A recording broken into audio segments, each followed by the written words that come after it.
Ladies and gentlemen, welcome to my channel. Today is episode number 250 on my journey to 1800 ELO. And you might notice that my audio is a little off, but that's because I was having a microphone problem and I didn't realize till halfway through the video. So we're going to get right into the game.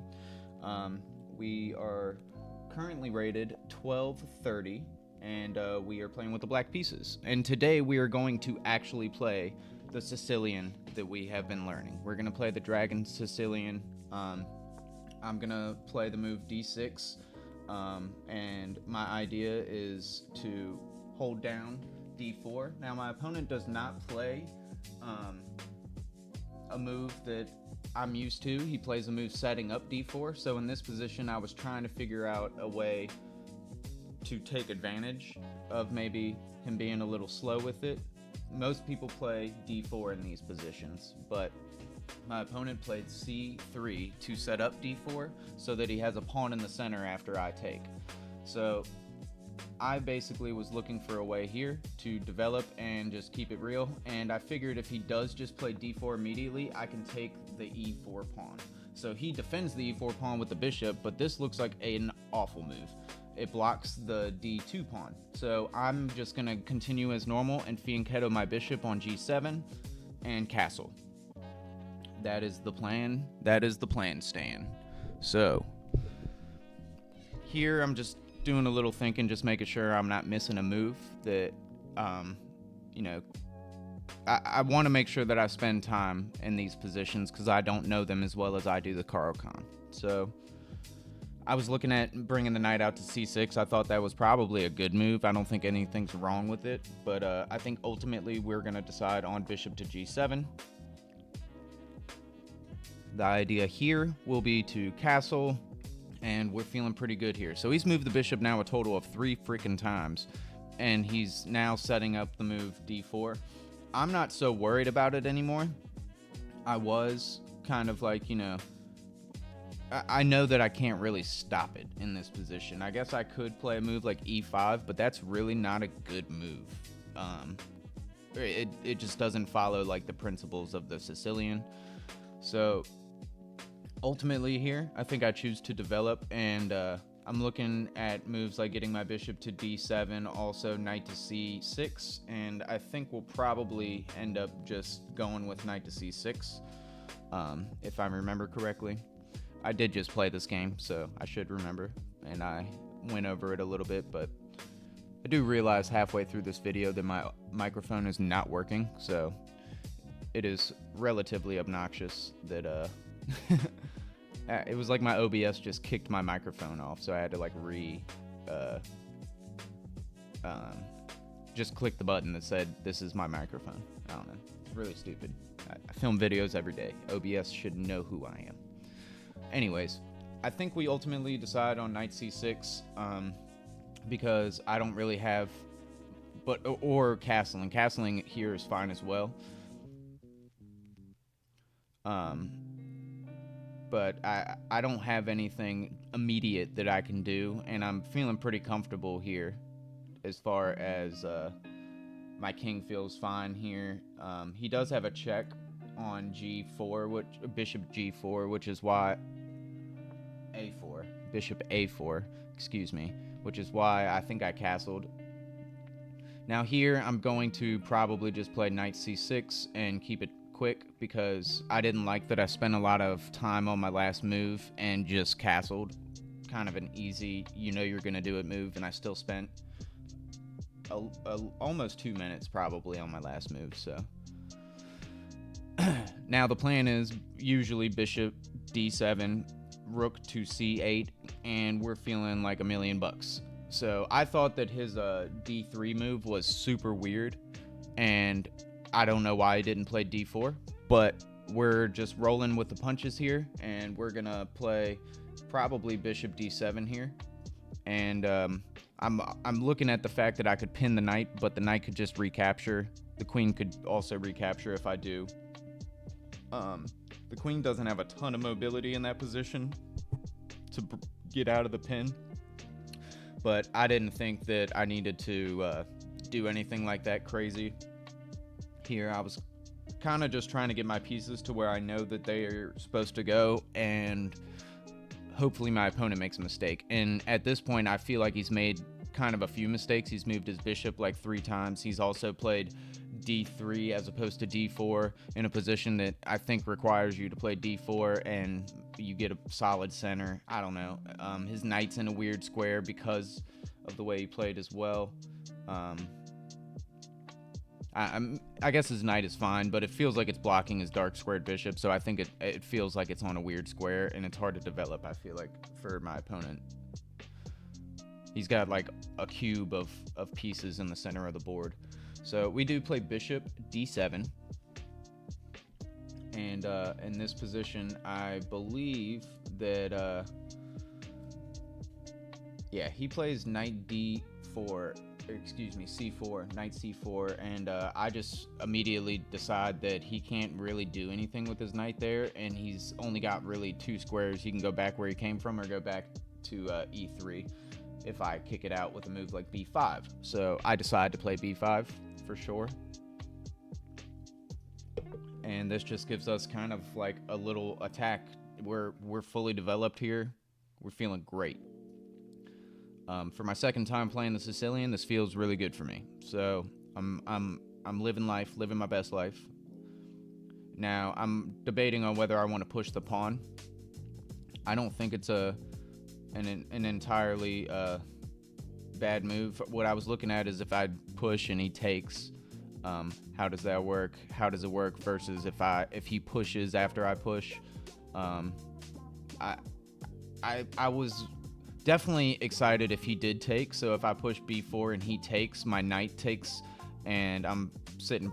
I got a pretty cool knight right there, and I mean, he can kick me out, but I could take the bishop, or I could just retreat, and I'm feeling pretty good in that position.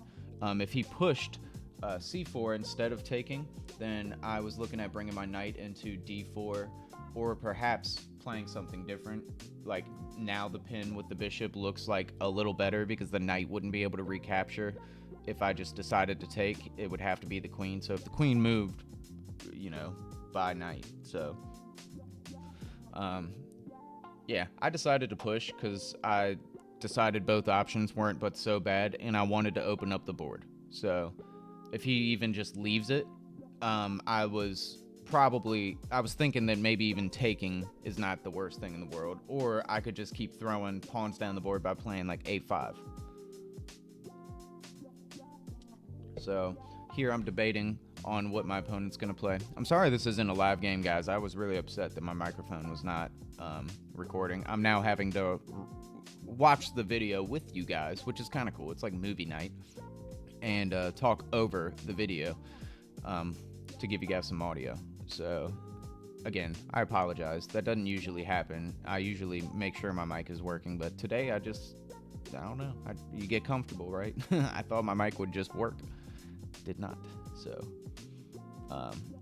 anyways, back on topic. I'm looking at moves like a5. I'm like, dude, I almost don't care what he does. I might just play a5 anyways. I'm looking at lines for potentially my knights to get around, but my knights are kind of good where they're at. They're doing like a job. And so he plays bishop to b3, and I'm like, whoa, that can't be that good. Like, there's no way. And so I'm like, man, I think I'm just gonna actually throw a5 down the board and attack the bishop. Why not? a5, a4. I don't see why not. So that ends up being the actual plan. So my opponent played in a weird way. Like, he didn't play a bad game. He's just playing in like a weird way versus the things that I've been studying in this brand new opening of mine. So the Dragon Sicilian has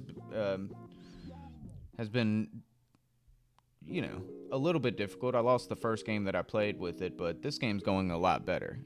We've gotten past move 12. So the first time I played, I basically was dead lost after like move 10. So this, maybe not 10, I think it was 12, but this is going a lot better. My plan, I'm calculating things, but I'm basically got my heart set on a4. So I think that's what we end up playing. Yes, we do. So A4 it is. A little hesitant. You can see I'm a little hesitant. I just want to make sure I'm doing all right. And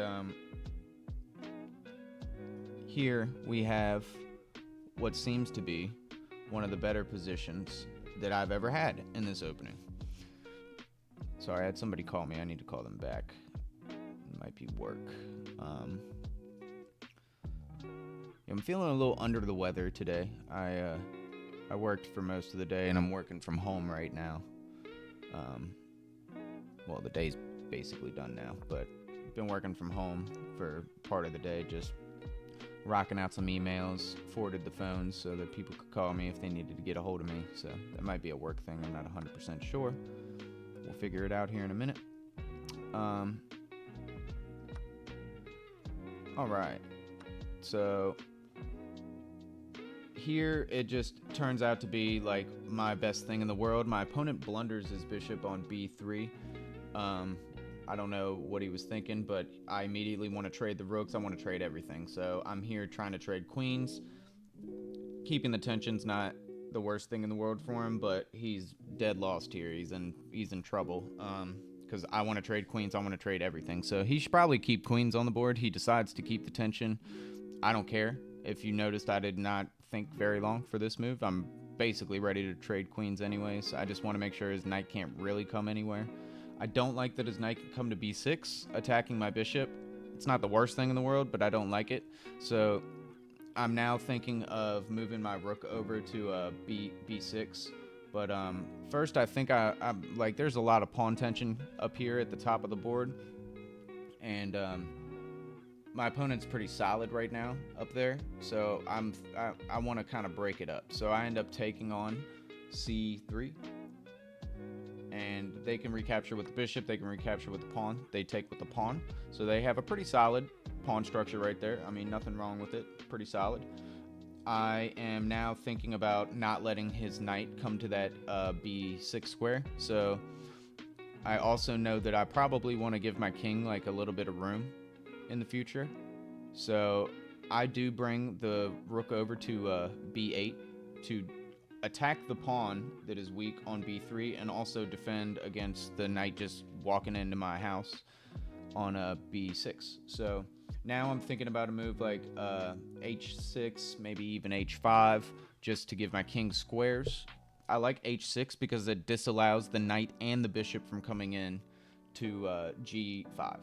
So I don't know what my opponent's going to do in this position. More than likely, he's going to defend the pawn on b3 with his rook. So he's probably going to play rook to b1. And I have plans. I'm not worried about it. If he doesn't play rook to b1, I can take that pawn on b3 with my rook and still defend back rank with the bishop to f8 if I need to. I don't have to, but if I need to, I can do that. So in this position, I'm feeling pretty comfortable. I know I'm up material, and I'm down to trade literally everything. My opponent, all he did was just miss that I attacked the bishop with the pawn, and I don't know what he was thinking, but he played h3, and he definitely needed to move the bishop first. So a slight misstep in this position turned out to be pretty devastating because we started trading everything immediately. Traded rooks, traded queens even. He had a decision about the queens. He didn't have to do that, but he chose to, and we've gotten to this point, and I'm up a piece. And the less pieces my opponent has on the board, the bigger my advantage gets, or the easier it is for me to make moves, basically, and show my advantage. So here I'm realizing that my mic is not working, and I'm like, why? And I quit talking the rest of the video because of that. I'm kind of upset at this point about it. See, little disdain on Nolan's face right there. It's okay though. I don't want to like spend too much time. I'm like debating whether to fix it right now during the video or like just go with it. And I'm glad I didn't decide to fix it because it would have probably led me to like completely just lose the game immediately because I'm up a piece. I don't want to lose. So I'm glad I didn't focus on that, because it would have taken my attention away from the game for sure. So I decided to not talk and kind of just play my moves here, understanding that my mic is not working. My opponent plays in a weird way here shortly, and you'll see I take complete advantage of all of it, but it is pretty fun to watch games like this where we just retain an advantage for a lot of the game, and really just due to our opponent having a blunder. I mean, it wasn't even that big of a thing. Like, it was pretty even until it wasn't. So here he plays G3. That just hangs the H3 pawn. So I take it with the bishop. He has no way to like lock my bishop in or do anything here. So I just free pawn, take it, go for it.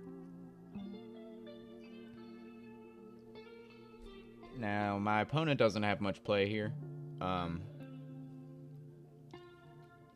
I do feel bad for the guy. He's trying. But this is a tough position. So he does go for E5, trying to... I mean, this is a good attempt. I end up noticing that both his knights are staring at that square. I only have it defended by my pawn and my knight, so if I do take, he's going to be up right there. So I do decide to take. Just... if it's going to trade a knight, I know he's going to take back with a knight. He's got to. If he doesn't, that's a problem. So he takes back with a knight. I'm down to trade my knight. So I think he immediately plays. Yeah, he does. Take with his knight, I take back. He takes back with his knight. Now in this position, I was looking for like little discoveries or something with my knight if I could, but I didn't have much, so I looked for just a concrete like bishop to F5 move, attacking the D3 pawn. And if he pushed the pawn, I would take gladly. If he didn't push, or if he just leaves it there, it's under pressure. His knight is defending it right now, so I can't just take it immediately, but I am looking at it. Here I'm just being goofy. Don't mind me. So we're completely winning. I feel bad for my opponent. Like, when this kind of thing happens, it doesn't feel very good, but my opponent plays on like a true champion, and I respect him for it. So I can't immediately take it. I'm hoping he moves his knight, but my ulterior plan was to move my knight to make his knight move and then take the pawn. Played a little... I don't know what I was going to say. Anyways, that's the plan. I don't know what my opponent really wants out of this. I think he just wants to stop the bleeding, and I don't know if there's an easy way to, unless I just make a blunder. So as long as we play solid, we got this. We got it, boy. So I don't know who I'm talking to right here, because I know I'm not talking to y'all at this point. Fourth wall has been broken. I understand the mic doesn't work.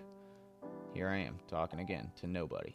But I'm sure my apartment neighbors think that I'm kind of crazy. They could probably hear me through the wall talking. We have pretty thin walls here, so they probably think I'm nuts. They all know that I live alone. I don't live with anyone. So it's just that weird white boy that just sits there and talks to himself all day. So here I'm like, all right, I'll take the pawn. I don't care. I could have pushed the pawn, but this wasn't the best way to go about things, but it is. He took with the rook, which is not what I thought he was going to do. He gets this passed pawn. Yeah, look, I almost messed up. He didn't move his knight, so I can't take that pawn. But he does have just a passed pawn out there on the side of the board, so I do need to be careful about the b4 pawn. So here, I'm like, let's trade off knights. So I'm attacking the knight twice. Discovery on the knight with my bishop, and also my knight attacks it. So I take back with the bishop, because my bishop defended my knight. And now we're just going to plant our bishop in front of that pawn, stop its progression, and walk the king over there. So we get into this nice endgame where we're up a bishop, and we want to put all of our pawns on light squares. maybe not immediately, but we definitely do. I need to start moving my king. So here, I do think that f8, king f8 would have been a fantastic move. However, I did not do that. I did this instead, which I was basically like, I'll move the bishop to c3, bishop c3 if he ever moves that pawn to attack the pawn in front of my b5 bishop, but he gets his king moving first, which is not really what I wanted because he's actually going to beat me to the center of the board. So I just keep the king moving, but I also, right here, I throw in a move. Yeah. E7 is not, or E6, excuse me, is not really what I needed to do here. I didn't need to do that at all. Actually, now that I look at it, F5 would have probably been a pretty good move because it would have disallowed his king from getting in at all. So I kind of misplayed that, I think, watching this back. Now here, I'm like, all right, his king's getting to the pawn first, but my king can stop the pawn. So I make a mistake here where I play king to d6. I think king d7 was just a far better move. Because he can just play bishop to f4 check, which he does. Now I can't block or do anything, so I need to back my king up to d7, which is probably where I should have gone the first time.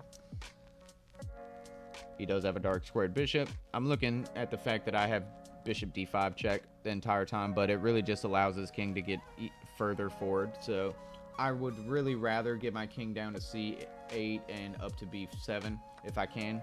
He offers a bishop trade. I accept. He has this pawn now stopping my king from coming forward. However, I'm not too worried about it because I know that my king can single-handedly just stop that pawn if need be. Whereas I had my bishop over there doing the job, but I kind of played it wrong and let the king get his king get involved.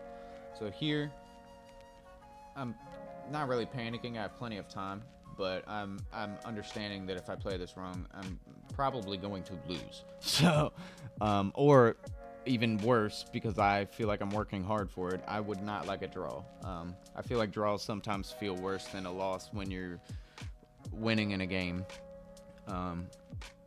But you know, I don't know. It just feels so bad when your opponent finds that draw. You're like, I would rather lose the game, like to a checkmate almost, than that. Especially a stalemate. Oh my god, I've stalemated way too many times to be the ELO that I am.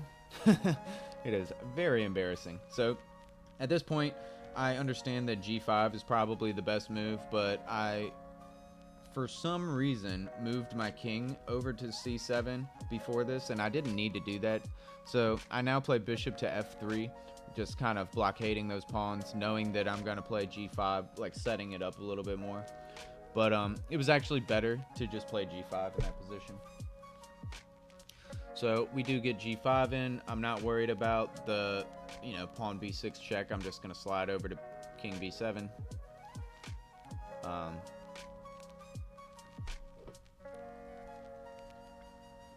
Gets a little tricky for me. I don't think I played this exactly the best way, but we did a pretty good job. So, like I said, king b7, stopping the pawn. Now I can take the pawn and it's a race. He's going to try and eat my pawns, and I'm going to try and eat his pawns. So here I get my king over to d5, which is better than d4 for sure, because I attack his pawn and defend my own. Now, here he brought his king forward, and I'm like, I think this is inaccurate, but I'm going to play g4. And if he goes for my h5 pawn, he's losing this pawn, and regardless, I think I win here because he can't ever take my g4 pawn. Those pawns are immobile, and his king is stuck on the edge of the board and would have to literally walk around the entire board to get to his pawn to defend it, because my king is right there. He will never have that luxury. So here I didn't do exactly right. I probably should have started walking my king now.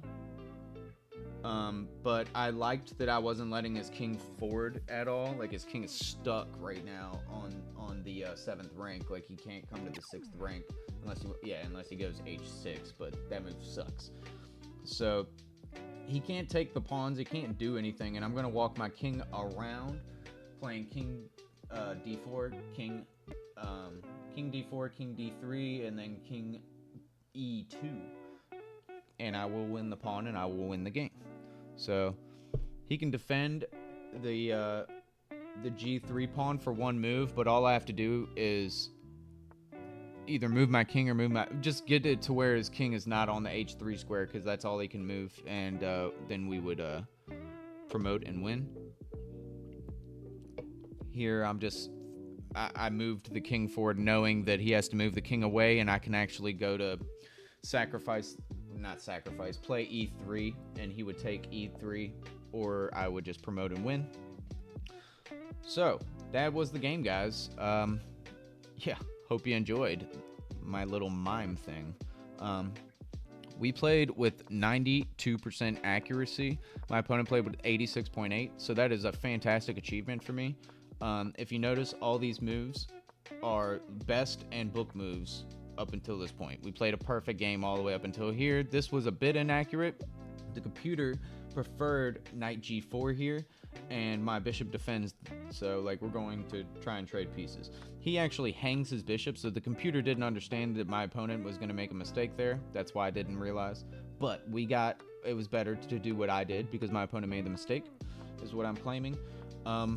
So here everything goes as normal. I mean, we played basically a perfect game, and we had a few inaccuracies, but everything went splendidly.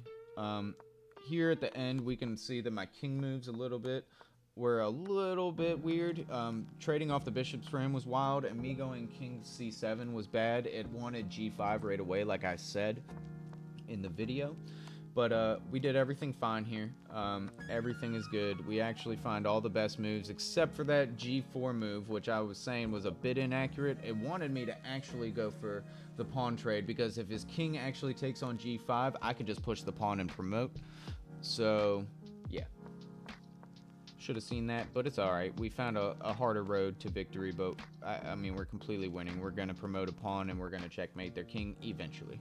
So, well, I hope you guys enjoyed today's video. That's all I have for you, and I will catch you guys tomorrow. See you then. Bye.